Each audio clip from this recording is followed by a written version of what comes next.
Здравствуйте, мои дорогие подписчики! Добро пожаловать на наш канал! Не забудьте подписаться на наш канал, чтобы быть в курсе новых видео.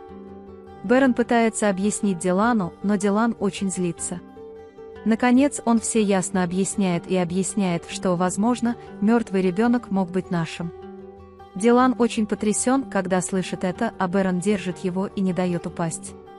Затем, когда вы спрашиваете Бэрона, почему вы не рассказали мне об этом аккаунте, Бэрон отвечает: «Я не хотел, чтобы вы волновались». Когда Дилан собирается отпустить себя, Бэрон говорит: «Разве ты не говорил, что мы не потеряем надежду?» Единственное, что мы не потеряем надежду.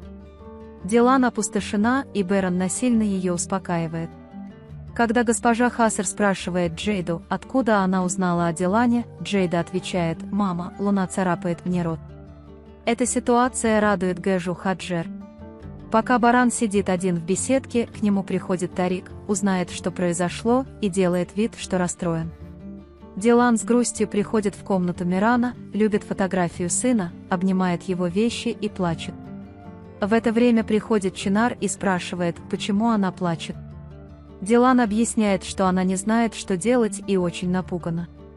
Когда Чинар спрашивает, почему ты боишься? Его кто-то напугал, Дилан отвечает, что его никто не пугал, но я боюсь потерять надежду. После того, как Чинар скажет: «Не бойся, иди в его комнату, возьми снежный шар Дилана и принеси его обратно». Когда Дилан видит это и спрашивает, где он это нашел, Чинар отвечает, что я не знаю. Он вдруг вспоминает то время, когда Баран подарил этот глобус. Бэрон сделал этот глобус специально для Дилана. Дилан поет колыбельную записанному глобусу и записывает ее голос. Когда Чинар говорит: «Разве это так красиво?» Я слушаю эту колыбельную каждый раз, когда мне страшно, Дилан включает запись, и они слушают ее вместе. Когда Чинар говорит Дилану: «Как только твой страх пройдет, Дилан пройдет, ты дал мне надежду, которую я потерял с этим шаром». Когда Дилан хочет вернуть его, Чинар говорит ему оставить его сегодня вечером и послушать еще раз. Дилан благодарит его и говорит: «Ты очень хороший мальчик». Госпожа Азади собирает свои вещи в тюрьме и говорит сокамернице, что беспокоится, что они будут жить на улице.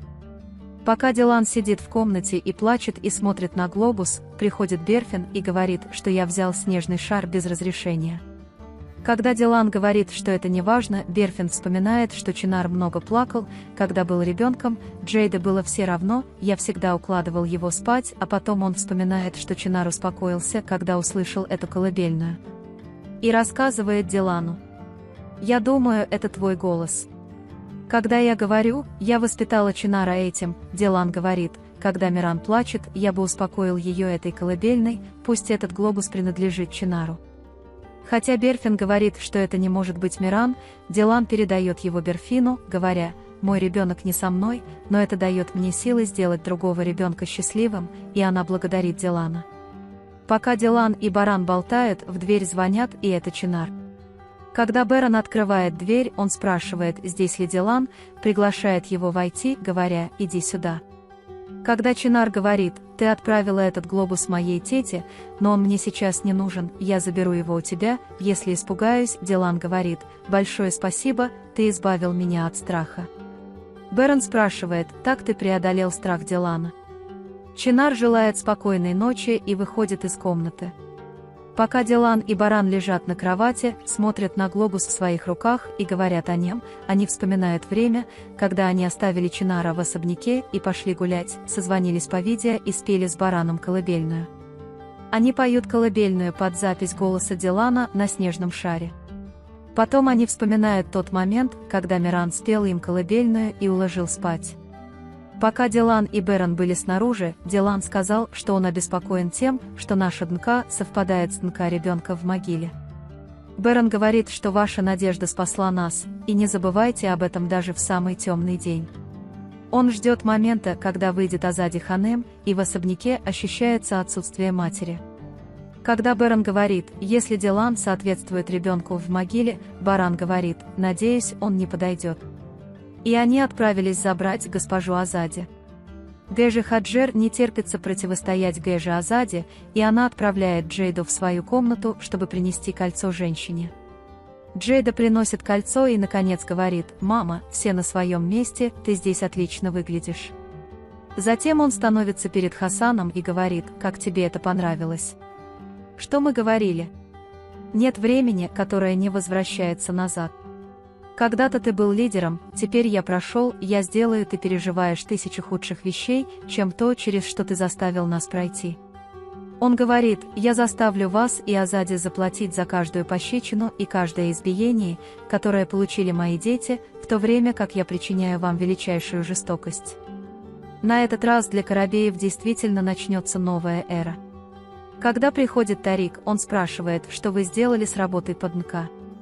Тарик говорит: «Мы пытаемся найти врача и решим эту проблему, как только закончим». «Госпожа Хаджер, будьте осторожны, человек, в которого вы влюбились, Баран Карабей, предупреждает вас, что вас нельзя легко победить».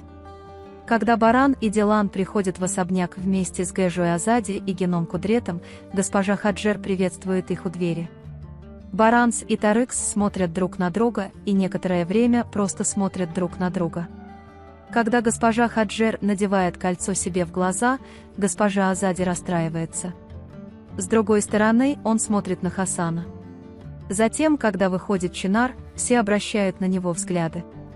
Госпожа Азади делает первый шаг, затем госпожа Хаджер делает шаг к ней и говорит: «Добро пожаловать, госпожа Азади», а госпожа Азади многозначительно говорит: «Добро пожаловать, госпожа Хаджер». Пока все сидят в гостиной, госпожа Хаджер спрашивает, готовы ли комнаты, а затем дает указание приготовить блюдо, которое нравится Гэже Азади. Когда госпожа Азади молится, чтобы Бог никогда больше не разлучал нас друг с другом, все говорят, что госпожа Хаджер права, и критикуют Гэжу Азади за то, что она покинула свой дом и родной дом. Когда все сели за стол ужинать, госпожа Азади: «Бог благословил нас всех сесть за этот стол. Слава Богу, скоро придут мои внуки и Миран, конечно, потери невосполнимые». Сказав, что детская улыбка лечит все раны человека, он звонит Чинару и дарит ему машину. Хаджер Ханем посылает Чинара сказать: «Ты поел, иди в свою комнату». Госпожа Азади говорит, что я сама отдам его Мирану, когда он придет. Вы, должно быть, устали от тюремной еды, когда говорите: «Я скучаю по домашней кухне Гэжи Джейда Азади». Конечно, поскольку там много воров и неудачников, им плевать на еду. Но нас это волнует, когда он говорит: «Наслаждайся этим». Госпожа Азади пристально смотрит на него и смотрит на него. Госпожа Хаджер говорит, что у Берфин была головная боль, отнесите ей ужин в ее комнату. Госпожа Азади приходит к Хасану и очень грустит, когда видит его в таком состоянии. Он некоторое время смотрит на него издалека, затем собирается с духом и идет к нему. Когда ты плохо смотришь на госпожу Хасана Азади, не смотри на меня так, Хасан, мы оба расплачиваемся за то, что сделали не только мы, но и наши внуки. Ты не мужчина, ты это потерял. Ранг того дня, когда ты застрелил своего брата, ты заставил меня сделать то, что не устраивает мать, теперь нам обоим придется сгореть, ты сидишь там, где сидишь, я выхожу из его комнаты, говоря: «Я умру в старости». Пока Дилан молится, Бэрон смотрит на снежный шар и думает. Госпожа Азади расстроена тем, что она пережила в своей комнате, и плачет из-за семейной фотографии. Понаблюдав некоторое время за собой в зеркале в своей комнате, Хаджер снимает кольцо и кладет его в коробку. Каждому кажется, что перед бурей наступает затишье. Тарик объясняет Хаджеру, что мы не смогли убедить врача, на самом деле он собирался жаловаться, мы остановили его, угрожая ему, и что мы не можем изменить результаты. Хаджер спрашивает ее: «Неужели мы зря перенесли все эти мучения? Найдите решение, я уже достаточно побежден, теперь их очередь». Берфин звонит сестре Акифа, представляется как Айши и сообщает ей, что она приняла ее предложение. Но когда я сказала, что не могу начать сразу, сестра Акифа сказала: «Ладно, тогда ты можешь позвонить мне, когда начнешь, но не заставляй меня ждать слишком долго, ладно?» И они повесили трубку. Вы можете поделиться своим ценным мнением в разделе комментариев. Не забудьте подписаться и включить уведомления, чтобы видеть больше видео. Увидимся в следующем видео. Береги себя. До свидания.